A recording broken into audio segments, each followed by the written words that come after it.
Le coup d'état du Bénin aurait été organisé au Niger. Les gars, information explosive. Même moi, j'étais pas prêt pour cette information-là. Selon le média, l'avenir, média très sérieux, l'opération est planifiée par l'AES, les gars, c'est gâté. L'avenir nous dit que le général Tchani aurait financé le colonel Tigri avec des millions en cash. Une promesse de 5 milliards si le colonel Tigri réussissait à renverser le président Patrice Talon. C'est gâté la famille. L'avenir nous dit toujours que le transfert aurait été détecté par les services de renseignement béninois. Les gars, par les services de renseignement béninois. Et que l'activiste Kémi Séba était en contact avec Tchani du Niger, le dirigeant du Niger. L'avenir nous dit toujours que Ibrahim Maïga, le même Ibrahim Maïga, c'est lui qui était le relais entre les mercenaires du Burkina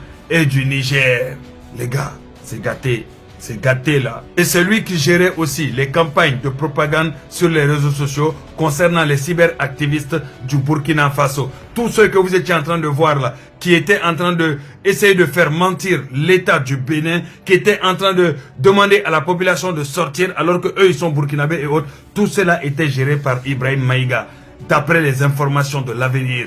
Ce média est très sérieux parce qu'ils sont en contact direct avec les autorités du Bénin. C'est un média très sérieux avec des journalistes d'investigation qui eux ont des informations très sérieuses. De toute façon, ceux qui gèrent ce média-là sont connus. Voilà. Et ces informations qu'il dit là, je l'avais déjà vu dans les médias béninois. Mais je voulais attendre d'abord d'avoir une confirmation extérieure. Donc externe plutôt. Donc externe au niveau de l'avenir. L'avenir a confirmé toutes ces informations-là. C'est très grave les gars. Ibrahim Maïga non seulement faisait le relais entre les mercenaires burkinabés et nigériens, mais aussi il s'occupait de tout ce qui est propagande sur les réseaux sociaux. Tout simplement pour pousser les populations à sortir et surtout pour faire accepter un pouvoir militaire au lieu de élections au Bénin. Vous avez maintenant compris pourquoi eux tous, ils étaient en train de dire la population sortait, etc. Hein? Même quand l'État avait repris le contrôle de tout le pays, il faisait croire aux gens sur Internet que non, que c'est des IA, c'est pas vrai. Hein? Le Burkina est toujours contrôlé. Voilà pourquoi vous voyez même certains, même des gros illettrés, ils étaient tous, nuit et jour, sur TikTok, Facebook, YouTube, partout en train de crier sortez, non tout ça là c'est faux, non actuellement le colonel Tigri est toujours là, il contrôle, etc. Tout ça là c'était pour faire sortir la population, pour créer encore plus de chaos, pour insister malgré qu'ils avaient échoué. C'est ce qu'on appelle tenter le tout pour tout.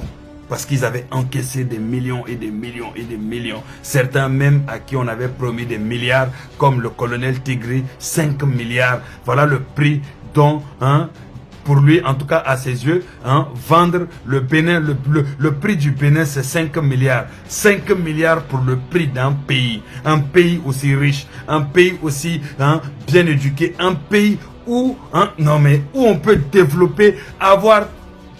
Non, c'est grave. L'avenir nous dit toujours, voilà pourquoi à un moment, il y a eu une ouverture surprise des frontières béninoises.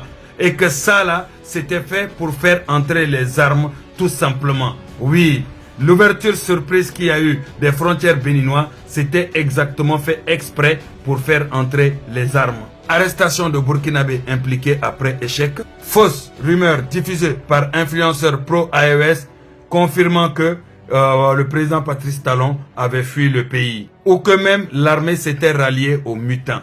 Ce qui est complètement faux. Pour finir, l'avenir conclut à un complot régional structuré par l'AES. Les gars, c'est extrêmement grave. Il faut que tout le monde puisse voir ces informations, écouter ces informations et que chacun donne son avis dans les commentaires. Je vous tiens au courant pour la suite. Surtout, n'oubliez pas le live de demain à partir de 9h, 10h, la famille.